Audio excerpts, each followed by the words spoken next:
Welcome to another edition of Around with Randall, your weekly podcast on making your nonprofit more effective for your community. And here is your host, the CEO and founder of Hallett Philanthropy, Randall Hallett. It's great to have you back here with me, Randall, on Around with Randall. And today's conversation, as we begin a new year, is based on a couple things that I've read and run into and thought about, and it's all coalescing around this idea of the small things.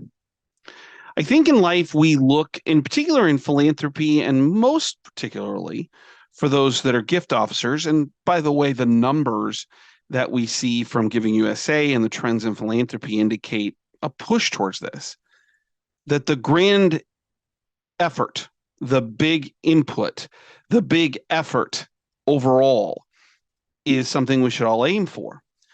And I do agree that the numbers indicate when we talk about fundraising and philanthropy that fewer people are making a bigger difference. But that doesn't mean we should forget about the small stuff. And that the small things make a world of difference.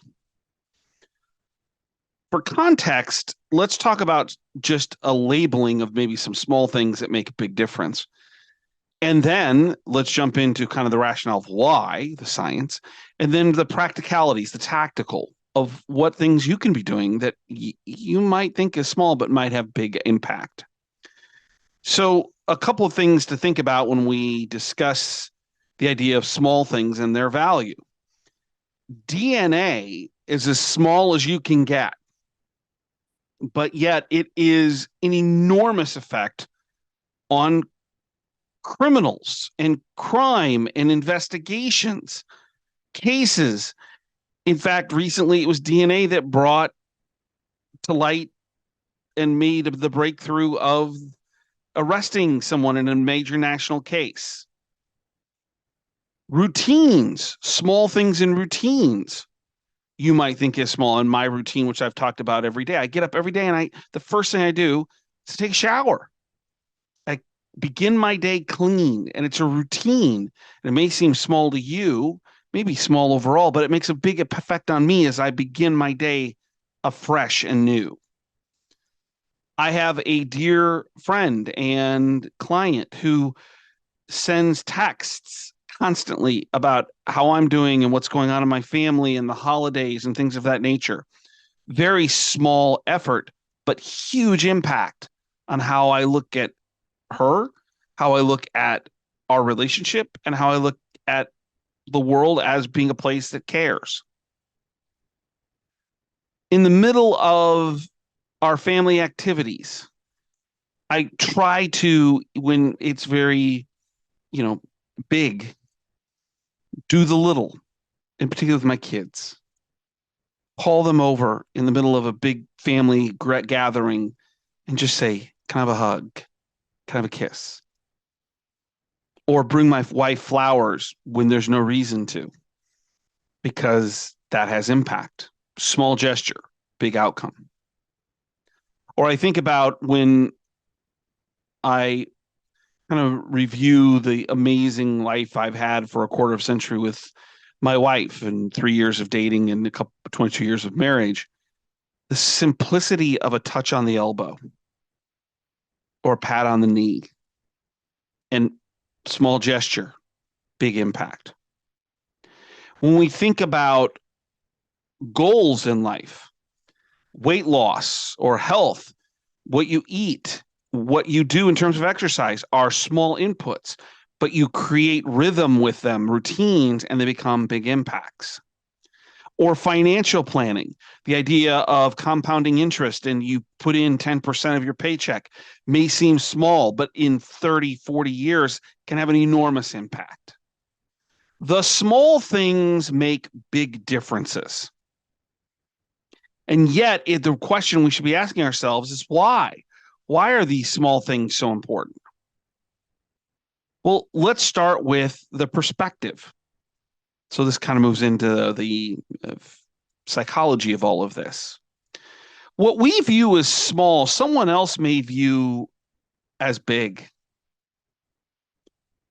Little things that we can do for ourselves and we don't see the big impact, or for others and we think, well, this is dumb and simple, may be viewed as highly impactful from somebody else's perspective.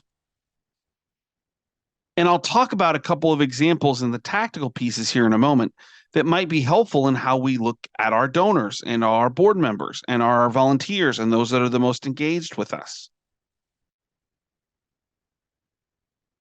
The second piece is that unbeknownst to you, the person who's doing the small, your actions might influence others much more so than you realize.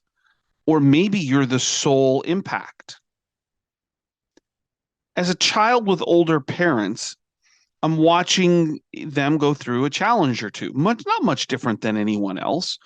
If you love your mom and or dad or both, you're in a situation where they go through ups and downs. And I'm realizing that as a child, particularly who lives fairly close to his parents, that my little inputs, things I do, have a large impact on what they're doing. And if we think about our kids, so I have a 9-year-old and a 6-year-old, do as I say, not as I do. If they watch me behave in a certain way, that has an enormous influence, even though I think it's small, they view as enormous. I'm their role model. So I'm using this generationally in two ways, going up and down in terms of age. You might be the major influence on someone else and you don't even know it.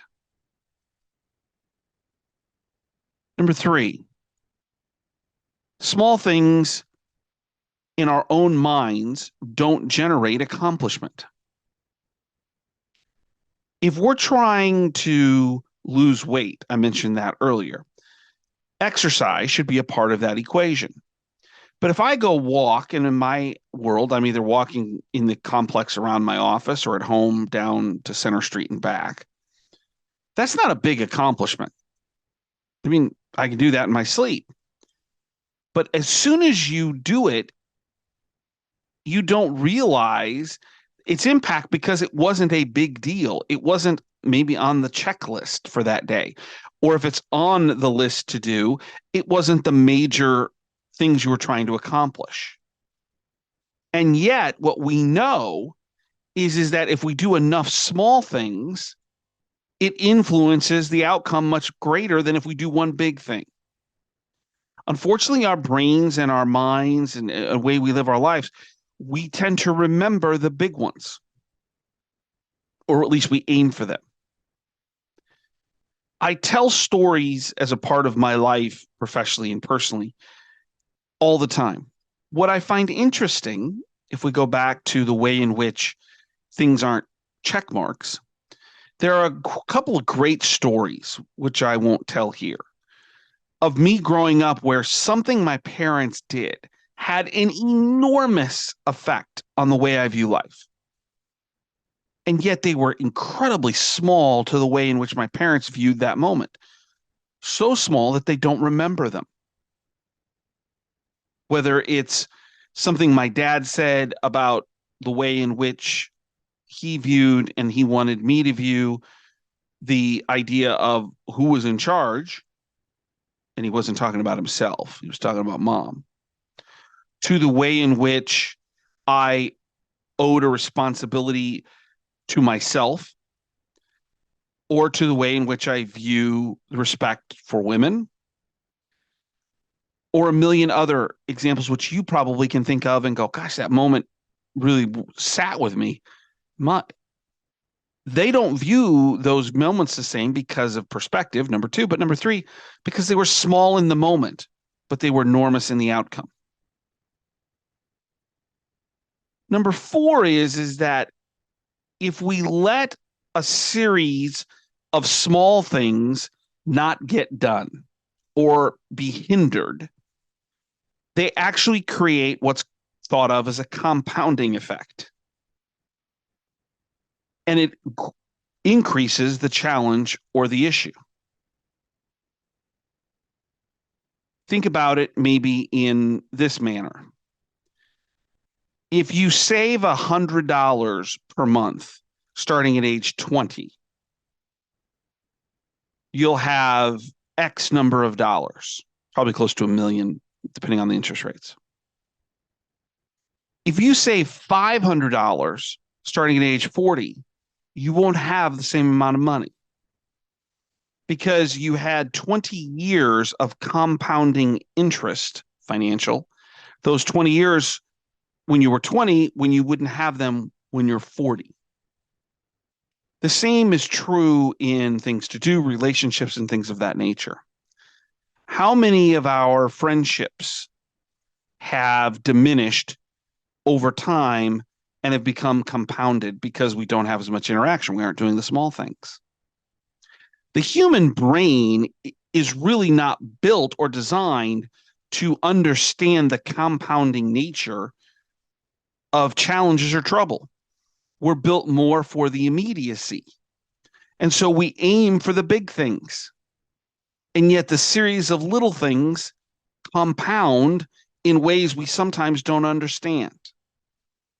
And thus we put them off, or we don't prioritize them, or we don't even think about them. Number 5, finally, life really isn't about really big moments. It's about a series, millions of small ones. Let's take the largesse of the 20th century in America. And if we go a little bit before and after, 1900 and year 2000, there are certain events that are essential in our knowledge base when we think about America in that time frame, whether it's the assassination of McKinley and Teddy Roosevelt becomes president, and that changes the course of our history, to World War I and Woodrow Wilson, to the Great Depression, to obviously Pearl Harbor, to how we look at the assassination of John F. Kennedy in 1963, to Watergate, to the Challenger explosion, maybe something dealing with the dot-com bubble or computers or technology in the 1900s. And then I'll close it out on September 11th of 2001, which is a little bit after. But 100 years, you could kind of lay them out in American history in those big moments. But those don't define America. American history in the 20th century is defined by a million moments that didn't get that much press, but were quintessential to who we are as a country and what we've become. And yes, those big moments had influences on us, but in totality, they were minuscule in comparison to all the million moments that came between. And our lives are like that. Birth of a child, a marriage, a life, a death, a job change, a move, a major snowstorm. And yet those are minuscule moments in the totality of our life that was filled with routine things. The one that I'll use as the example is just for something to think about is I am militaristic around the idea is that we eat as a family. There are exceptions to when we eat in front of the television. Friday night, we do movie night every Friday as a family. But we eat as a family. We talk. How was your day? What did you do? How did it go? Those are a million nights that really, in many cases, have no clear Pearl Harbor-like memories. But my guess is they'll mean a great deal to my children someday. Life is really more about those million moments, not about the one-time things that occur. So if we take those 5 things that I just talked about, that what's small to you might be big to someone else, that unbeknownst to you, your influence could be much greater than you realize, that the small things actually don't drive a sense of accomplishment in our brains, that we let things go, and as a result, it compounds into more challenges and difficulties, and that life's really about those million moments. What does this mean from a practicality standpoint in the nonprofit sector? Let me give you a couple of examples. And this is all about the concept that is articulated, as I've talked about and I've believed in, but was finally put into words by Nathan Chappell and Brian Crimmins in the generosity crisis, this idea of a radical connection. I work with a client, and we were talking between Christmas and New Year's, and she says, I've just had the best time. And this is an upper level manager, supervisor, leader, who literally all she's doing is doing outreach to people that they haven't heard from and not asking for money. How are you doing? We haven't heard from you. Are you doing okay? It's the holidays. What's your family doing? Have you been alone? Are you with other people? She said, I'd forgotten how much I just love doing outreach to ask how people are doing and not even worry about the money. Small in her world, but what she found out was a number of them said, I'm not with family. They couldn't travel here.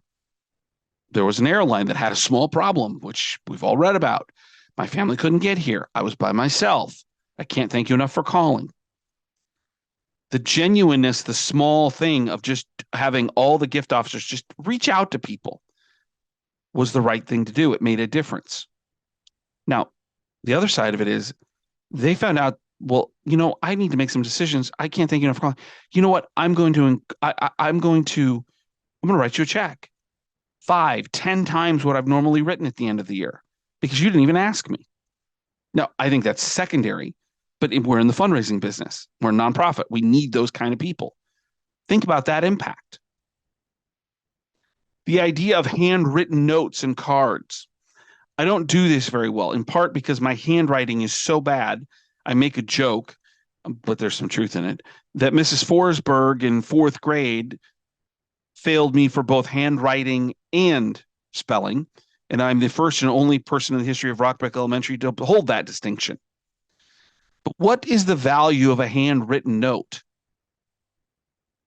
When you get it, do you pay more attention to it? Someone took some time. What does that mean to you? Why aren't we doing that more? Small impact, small action, small thing, big impact.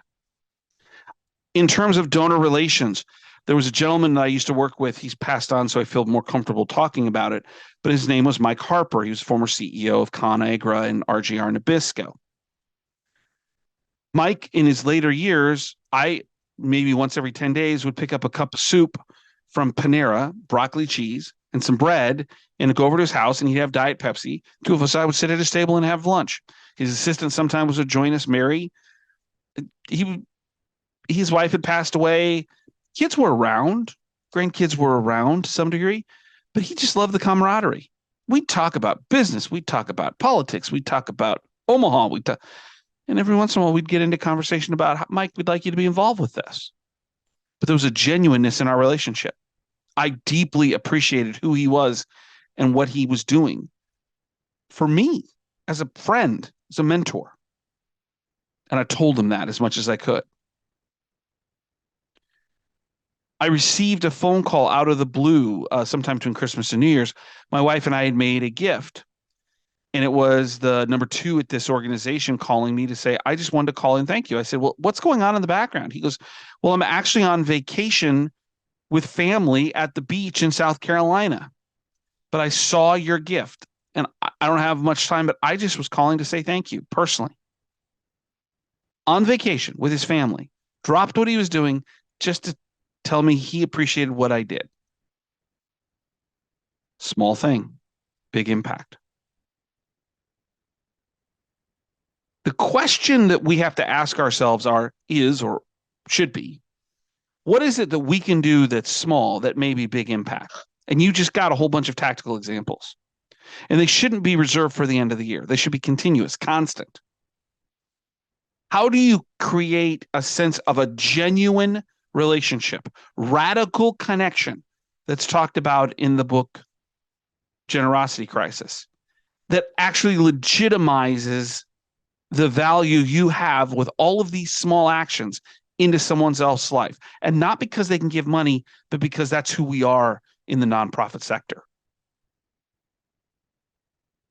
Write down, make it a priority to do 5, 6, 8 small or 10 small things every day to a myriad of people, staff members, donors, leaders, volunteers,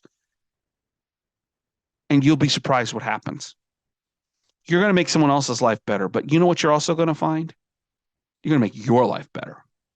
It's a good lesson for me, you, and everyone else, not only in the nonprofit sector, but in just the idea of how relationships should be in making a difference for other people. And don't forget what the definition of philanthropy is. It isn't money. It's love of mankind. Don't forget, check out the blogs, 2 a week, 90-second reads, give you something to think about, play with in your head, something I see or read that I go, wow, that's kind of interesting. We should talk more about that. HallettPhilanthropy.com. And if you want to get a hold of me, that's podcast@HallettPhilanthropy.com. Don't forget, what you're doing is important. It's making a difference. The more small things you do, the more impact you can have. Don't forget, my favorite saying, which applies to directly what we're talking about today. Yes, you should sweat the small stuff. Some people make things happen. Some people watch things happen. Then there are those who are wondering what happened. People who make things happen don't have to do big things to help those who are wondering what happened. They just have to do a lot of small things that make a big difference. And if you can do that, you're going to wake up every morning thinking, I got the best job in the world. I work in the best profession I could ever imagine. And that's worth something. Appreciate you joining me here today on Around with Randall. We'll see you next time right back here. And don't forget, make it a great day.